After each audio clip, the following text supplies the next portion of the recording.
Hello, Nikki. It is so lovely to have you on the podcast. Thank you for coming to talk to me today. You're welcome. I'm excited to be here. Thank you for inviting me. It's so good. For years, I've got friends who have been raving about you and singing your praises. So it's nice to get to have a proper chat with you. So first off, could you please introduce yourself and the wonderful charity? Yeah, so I'm Nikki Scott and I'm founder of Scotty's Little Soldiers, which is a charity dedicated to supporting bereaved British Forces children. And it's brilliant. And I've been doing a little bit of research about you behind the scenes so that when I get to chat to you today, I know exactly what I'm talking about. There's a little quote on your website that says, Scotty's provides opportunities for children to smile again, which I think sums up the charity so well. How do you go about doing that? Yeah, so I love that. And actually one of our little strap lines or hashtags, as you say, is help their children smile, because that's kind of where the idea of the charity all started. So after my husband Lee was killed in Afghan, I took my two children, Kai and Brooke, away on holiday. And it was on that holiday, the last thing I wanted to do. It was about 9 months after he'd been killed, and I did not want to go. The thought of going on holiday with seeing happy families, and the thought of being a single mum at the airport with my luggage and my kids, it was just like, I don't want to go. But my cousins made me, literally. And by far, now when I look back, I think it's the best thing I could have done, because that was when I saw Kai, who was 5, as I say, smile and laugh and relax. And that's kind of where the idea of the charity came from, to be honest. So I started to wonder how many other children, had experienced the death of a parent who had served our country and hadn't been given that opportunity like Kai to smile. So at Scotty's, our first program, I guess we have 4 programs, but the first one is called Smiles, and it is all about just letting the children and young people know it's all right to smile, it's all right to have fun, there's no need to feel guilty. Life can go on and you can have some good times and make some new happy memories. So, and we do that in various different ways. So there's group events, we have holiday homes and offer like Scotty breaks, so they can go away on a break and have that time out.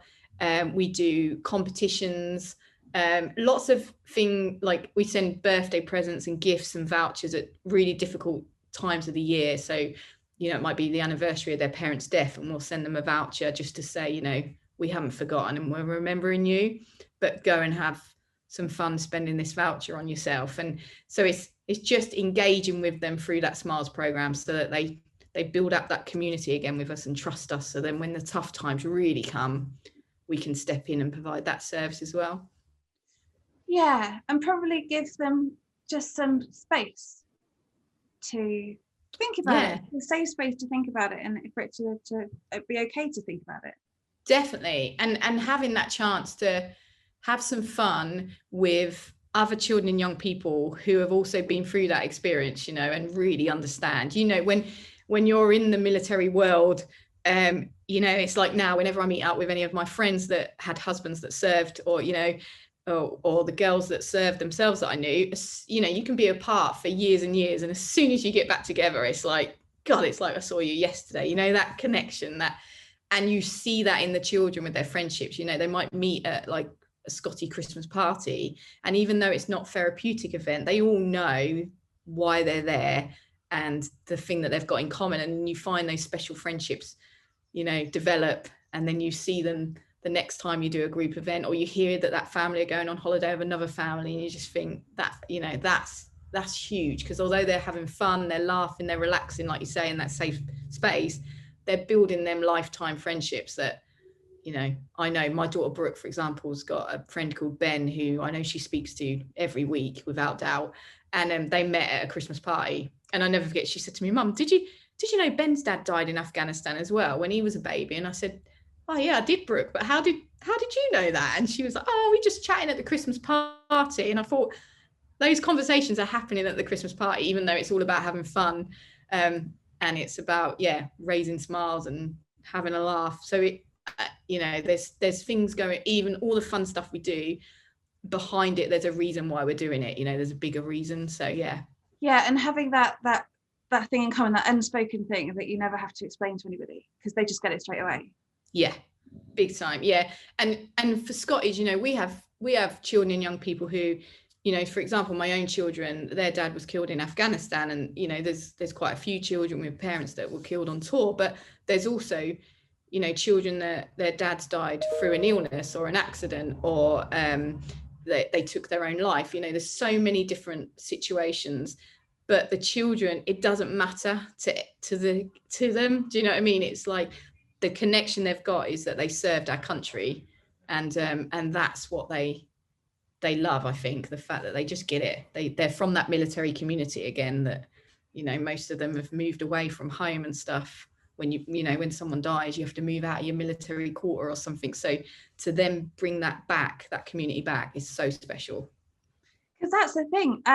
Yeah, I wanted to touch on the upheaval, that if you're deeply ingrained in this military community, so like us, we live in a married quarter, and my entire life evolves around the military community, despite my best efforts. It's just the way that it is, and I think I like it now, and I'm embracing it, and it's good.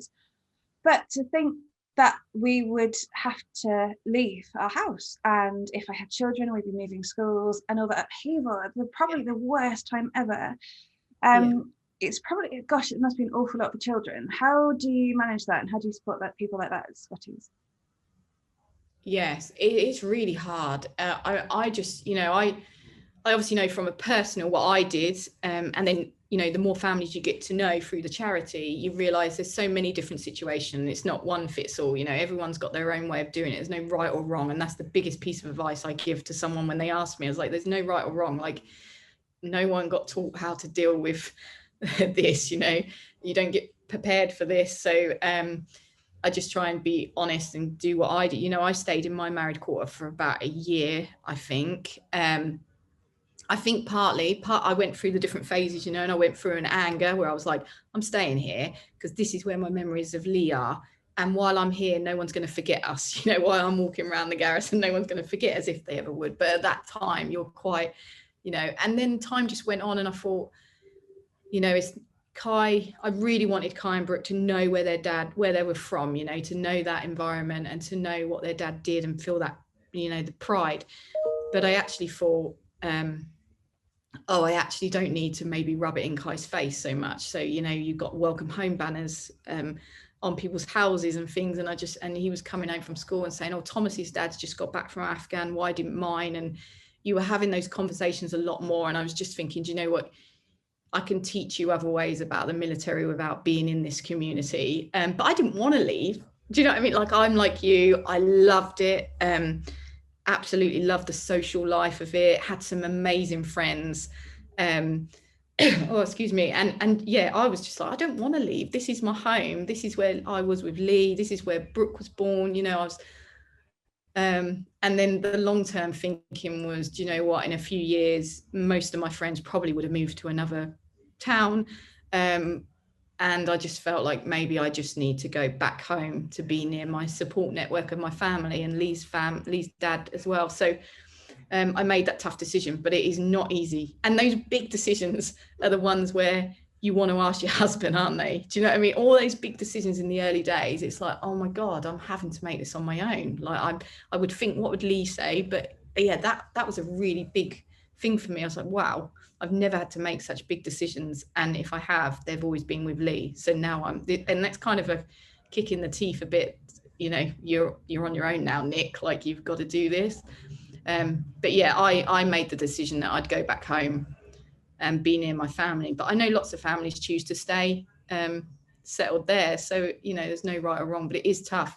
And the whole school thing, that is a massive thing that we see at the charity as well. You know, for Kai, he was so young, so he was 5, but he was in a school where, you know, 90% of the children were children of the forces children. The teachers were married to serving personnel, you know. So to then come out of that school and go to a little village school where I moved to, where no one else's parents had even, as far as I know, I don't think they'd even been bereaved in that school, you know, in his class, let alone served in the military. So it was quite an eye-opener. You know, it's a real tough time. And I know there are a lot of children that we support at Scotty's now, and we're trying to do a big piece of work around it, to be honest, to make sure schools are aware that they've got a bereaved forces child in their system, and then just putting things in place like, you know, having a card so you can say, you can hold it up and just remove yourself from the classroom if there's a subject, especially senior schools. We're seeing it all the time where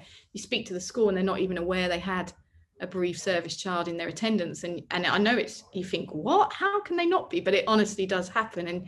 And you're just thinking that child has just sat through that whole lesson about remembrance, or World War II, or you know, all the subject, the history and RE, and there's all different things where your military comes into play, or you know, the type of death, you know, your mum or dad had, they come up in conversations, and it's just really tough for that child because they can, you know, I think I'm quite lucky, and Brooke, for example, has just started high school. She's a very confident girl, will talk about her dad and be very, yeah, my dad was killed in Afghanistan. I'm so proud of him. He served our country. She will get up and say, I want to leave the classroom. Or she'll get up and say, oh, did you know my dad served in the army? You know, but there are so many children, rightly so, that haven't got that confidence and actually really don't want to have to retell their story to the whole class again. And so they just sit there, and it's just really sad. And so we're trying to work, we're trying to provide, you know, when the children move from primary school to secondary school,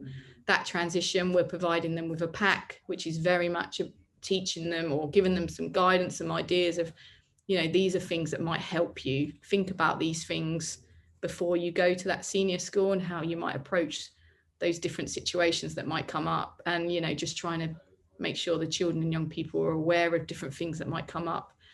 Yeah, so it's a very interesting situation, I think, with schools, with the moving schools, but there is so much that we can do to help support them.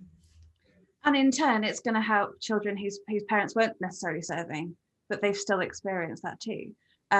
So yeah, it's a fantastic thing to do, because these people have sacrificed, well, some of them have sacrificed themselves for this country, and therefore you always say you've got to look after their children.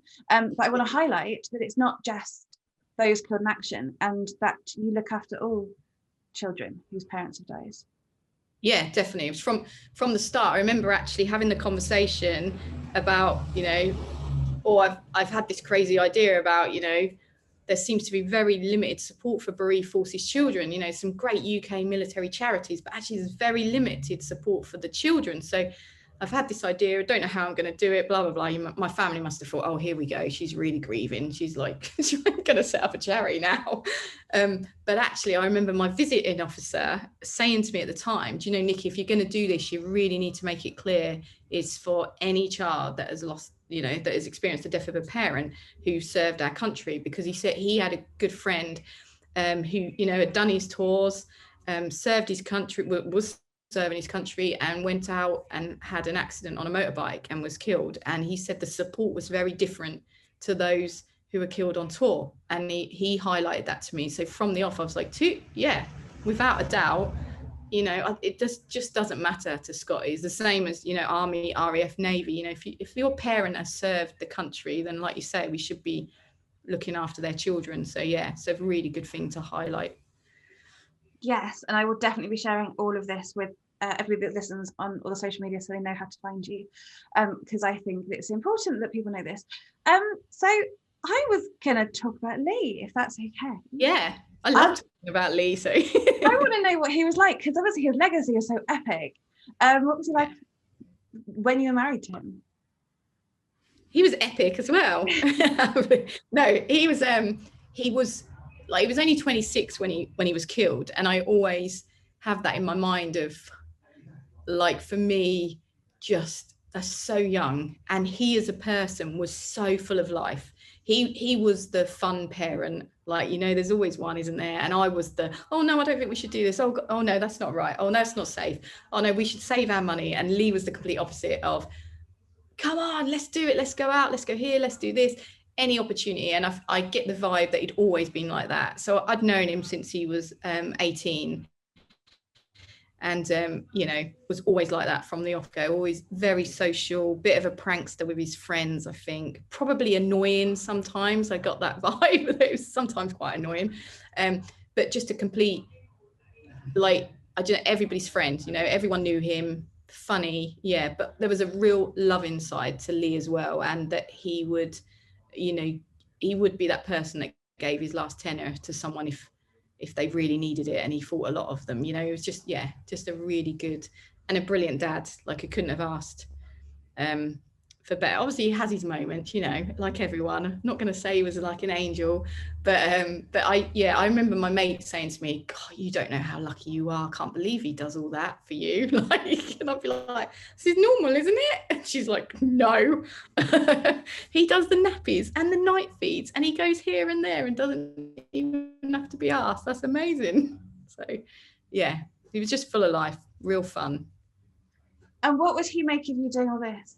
Proud. I think he'd be chuffed. I always say that, you know, if Scotty's had been around when Lee was alive, I can guarantee he would have been fundraising for it or supporting it. You know, when he was killed, and we've done some fundraising to raise money to buy a bench in Tidworth, because again, Lee was buried back home in Norfolk, where I knew that I would probably eventually go, but I felt at that time I needed something in Tidworth where we were based, and for the lads as well to be able to go to. So we raised money for a bench to be put in the Tidworth Cemetery, and we had like £5,000 left over. The support was just incredible. People just wanted to help, you know, and wanted to give, and that money sat in my bank account in like a savings account, because I'd been looking for, this was before the holiday, and I'd been looking for a military charity but also a child's charity, because I wanted to give that money. I knew, you know, Lee loved the military, but he loved his children. So actually that money was used to start Scotty's. And I always just think that, you know, he now would be 100% behind it. And I hope that he loved a bit of the limelight anyway. You know, I remember on the day of his funeral, I sat with, I remember sitting in the funeral in one of the cars, and I had Kai and Brooke with me. And I remember thinking, if Kai remembers anything from today, I want it to be this moment. So I said to him, look at all these people, Kai, like coming, the shops are shut, they're lining the streets. I said, look, there's a police bike and car in front of us. I was like, look at all this, look at these people have all stopped. Do you know why they've stopped? And he said, no. And I said, for your daddy, because your daddy's a hero. And as upsetting as it all was, I just remember that pride feeling, you know, and also in the back of my mind, I was like, oh my God, Lee would be loving this. Look, he's got the road shut for him. It's got police escort. But it was that kind of, yeah, I think he'd be very proud and loving it. Yeah, the centre of attention, I'm quite right too. Yeah. So you touched there on the funeral, and obviously because we are all military partners listening to this, and it's something that some of us know. I don't, thank goodness I don't know, and but we've imagined it. For those of us who had our partners in Afghanistan, 2009 was, I mean, gosh, there's a few years there that was just heart-wrenching as a partner. My husband was posted at RF Lynham where the repatriations came in. So I wanted to kind of ask you, purely because my experience of Afghanistan was watching the repatriations and being surrounded by the bikers and the people on the streets and the road closures and driving through Wotton Bassett with just thousands of people. And then having to live this RAF existence with my partner deployed, and you know, that weird balance that we have. But you were in the center of it, and I was so conscious of the pressure and the fact that the entire country was focused on this little tiny village, and you being one of the families must have been so intense. So I was wondering if you had memories of that you wanted to share at all. Yeah, I definitely do. It's something that you know, Lee's death was obviously like such a tragedy and heart-wrenching, you know, and it has, well, it's still today, even though it's years on, you know, it affects me at different times, you know, and you can be brought back to something in a flash, you know, like any person that's lost someone really special to them will know. And but actually weirdly, because it does sound weird, Wotton Bassett, I almost think of it and smile, which is probably a bit strange, because it was the worst time in my life, without doubt. And it was one of the hardest days of my life. In fact, I say repatriation to me personally was harder than his funeral, because as a military wife, I don't know about anyone else, but me and my friends, definitely from the moment they left for Afghan, we were planning the coming home, you know, oh, what are you going to wear? I'm going to lose a bit of weight. I'm going to order these shoes. Like, it's really silly, but they're things that go through your brain, aren't they?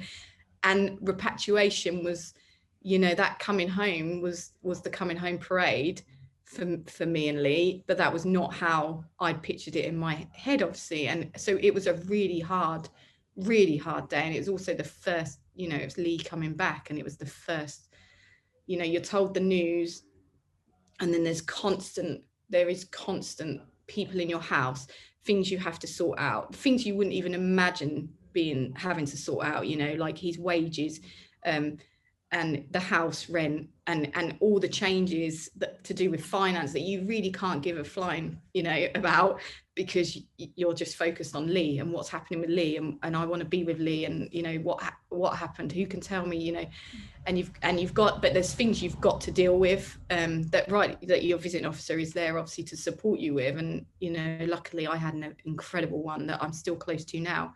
But with the repatriation, that was the first thing that I had to almost be outside my house for, if that makes, on show almost, isn't it? Because it's in the papers, and you're, you know, I remember saying to my mum, I don't want Kai in the house while I'm talking to the Padre. I don't want Kai to hear all this stuff all the time. Everything's so negative and dark, and it's obviously that first week, so it's clearly all, you know, so upsetting, people coming in and out, and there's people crying, which is totally right, and I wasn't hiding any of that from Kai, but there was some things when I was like, I can't do this with Kai in the room.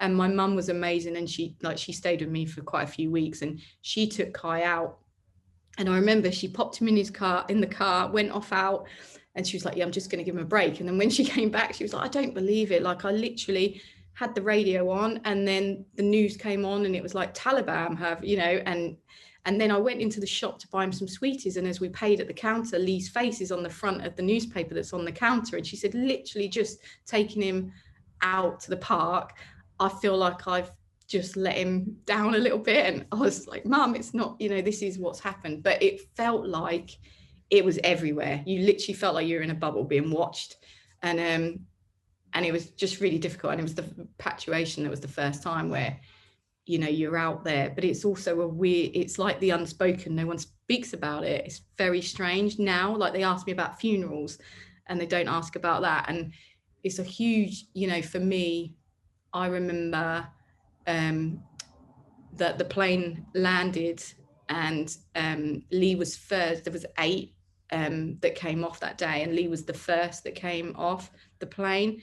And I remember smiling to myself again, thinking, oh, Lee's first out front leading, he'd love that. Like, you know, you just have these little thoughts going, like, in a little smile, and I thought, that's not appropriate to be smiling right now. Like, but I honestly say it was like torture, actually, that, because it takes, whether my memory is right or tricks me, but I have in my head that it takes about half an hour for each guy to come off the plane, come round and go into the car, or they go into the resting place, and then they're put into the car, I believe, to go to Wootton Bassett. And it takes about half an hour, and you're only allowed, I think it's 8 people at that time. So we were all standing like 2 by 2, like there was me, and I think it was Lee's dad, and then my dad and Lee's mum, and there was, you know, family behind us. But as you break down, and then you just about pull yourself together for the next person to come off the plane, you hear the next family in line break down, and then the next family in line break down, and then and it's almost like you just stood there for ages in torture. And I can't remember if that was the times or whether my head's just done that to me, but it felt like a long time. And it was heartbreaking to hear the other families. And I remember not being allowed, we weren't allowed to go to Wootton Bassett and see the cars come through because of there being so many that day. The security was just, there was so many people at Wootton Bassett that we were told, for security risks, you aren't allowed, you know, these families aren't allowed to go, so you're going to watch Wootton Bassett on a screen. And I was like, but I want to be wherever I can be with Lee. So it was really difficult, but there was nothing I could do about it. So I didn't get to go to Wootton Bassett until after. Well, I was told I wasn't meant to, but I did, because I was just like, I don't care, like, I'm going. I wanted to see the flowers that had been laid. I wanted to see the path that he went down. I just wanted to see what Bassett, like you said, everyone was talking about it. The support from that town was incredible at that time, you know, especially. And it, you know, I wanted to see that part. And I actually went and I read some of the flowers and I, you know, sort of paid my respects. And then I actually went for a drink in one of the bars, and it was incredible because actually I met, like, Lee served with the 2nd Royal Tank Regiment, and I actually met some of the old guys, the veterans that had served years and years ago, and they sat with me and we just talked about the regiment, and they told me stories, and I spoke about Lee, and it was actually a really nice way, in a weird way, you know, to have that.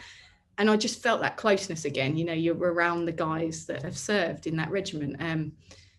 But yeah, the one big thing that stands out from RAF Lynham was, as the plane flew over us to come and land, one of the dads from one of the other families shouted out, "Welcome home, boys."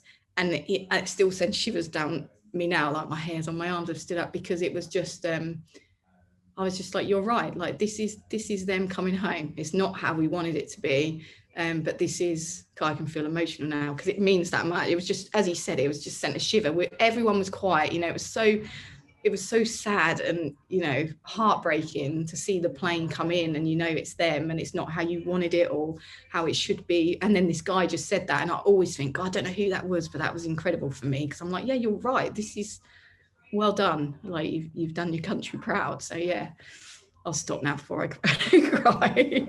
And I think we should all, I think we should all be so proud that that's how that all worked. And as somebody that had seen it from the outside, and it was such a tough time for me. God knows how anybody else got through it.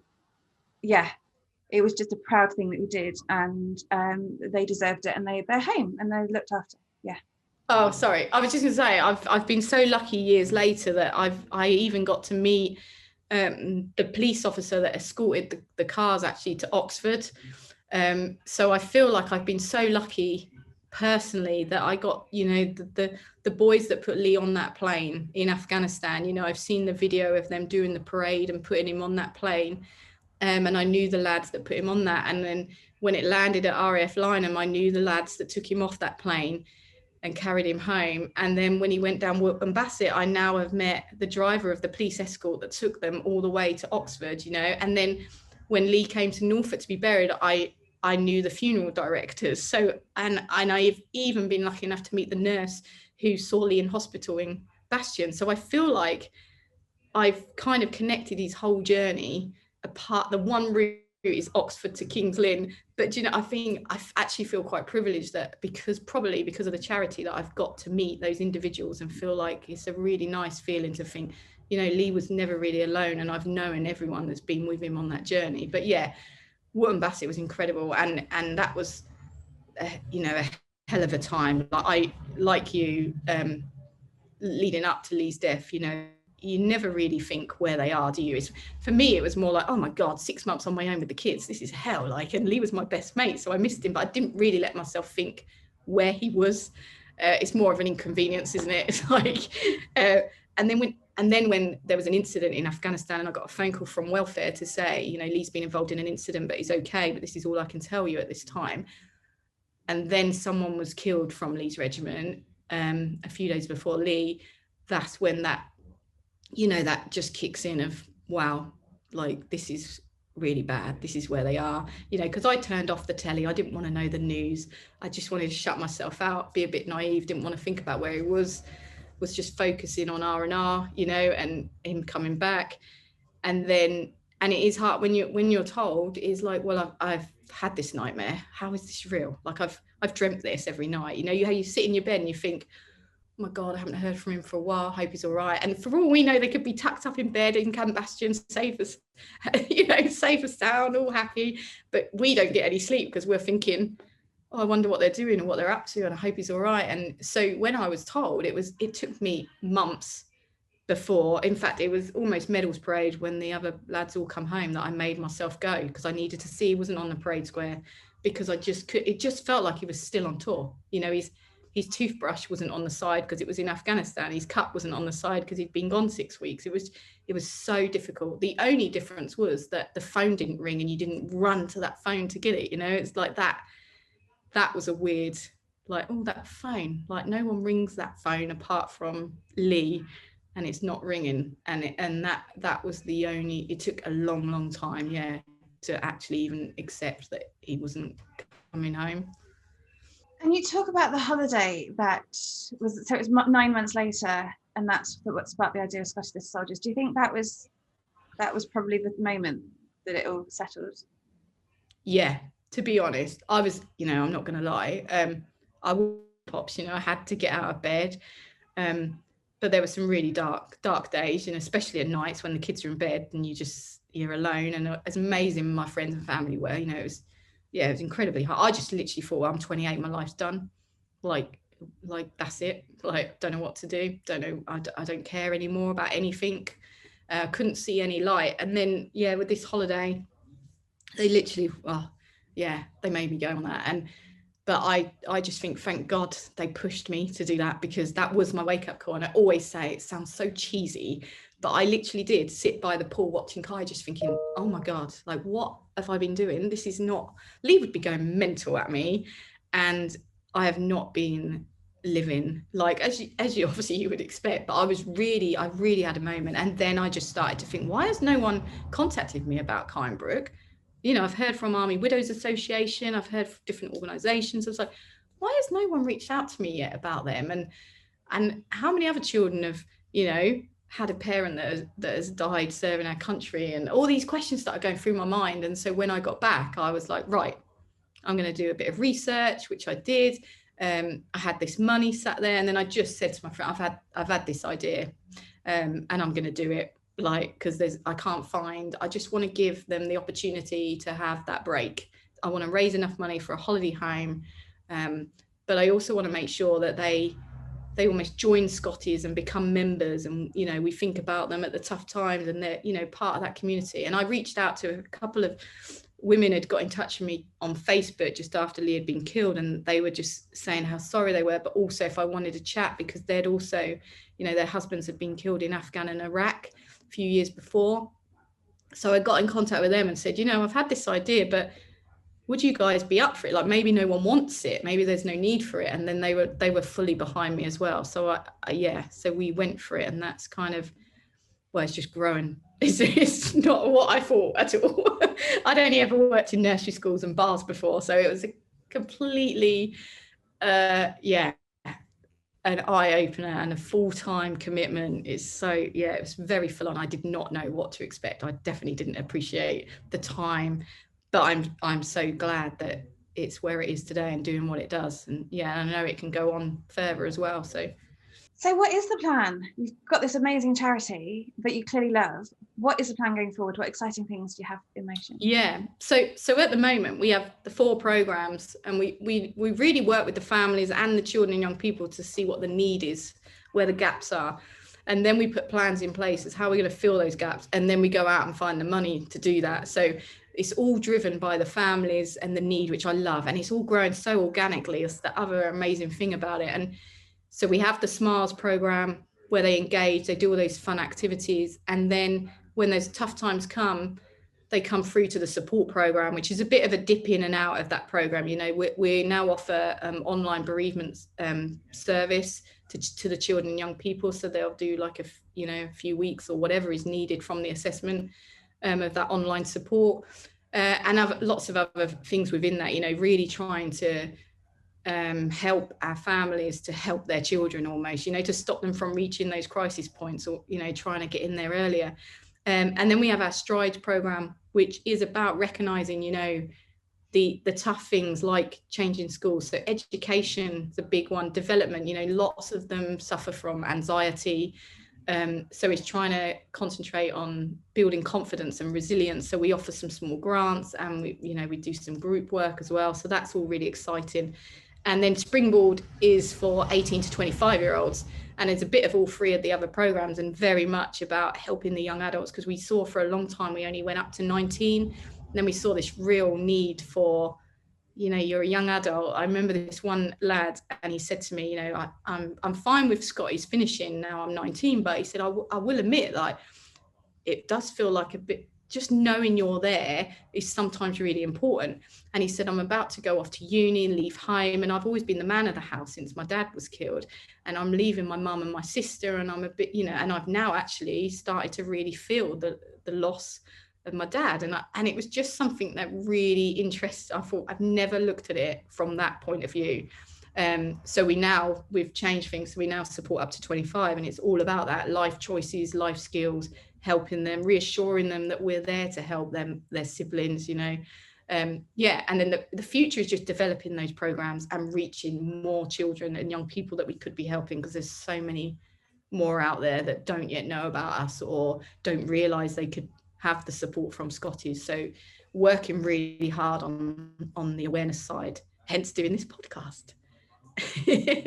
And I know that everybody who's listened to this will be scraping their pennies together to send them to you. So how can we find you? Maybe we want to support you, or maybe we are in need of some support from you. Where can we find you? Probably the best place is to go to our website. So it's just scottieslittle.soldiers.co.uk, but also we're on all the social media platforms as well. So there's so many different ways to get in touch. And I think the best thing to say as well is, if obviously we need funds to keep the charity running and to be able to grow it, but there's so many other ways that people can help as well. Like, we're always saying that just telling 3 of your friends about the charity and them telling 3 of their friends, that word of mouth is massive, especially in the military community. That's huge, and that's a really important thing as well. So it is, liking us on Facebook or whatever social media you use, sharing our posts to help our engagement get up, to reach more people. There's not just funding, but if people want to fund, donate or fundraise as well, we have different challenges on our websites. So we love to hear from our supporters and people. So I would just recommend getting in touch with the team and helping where you can.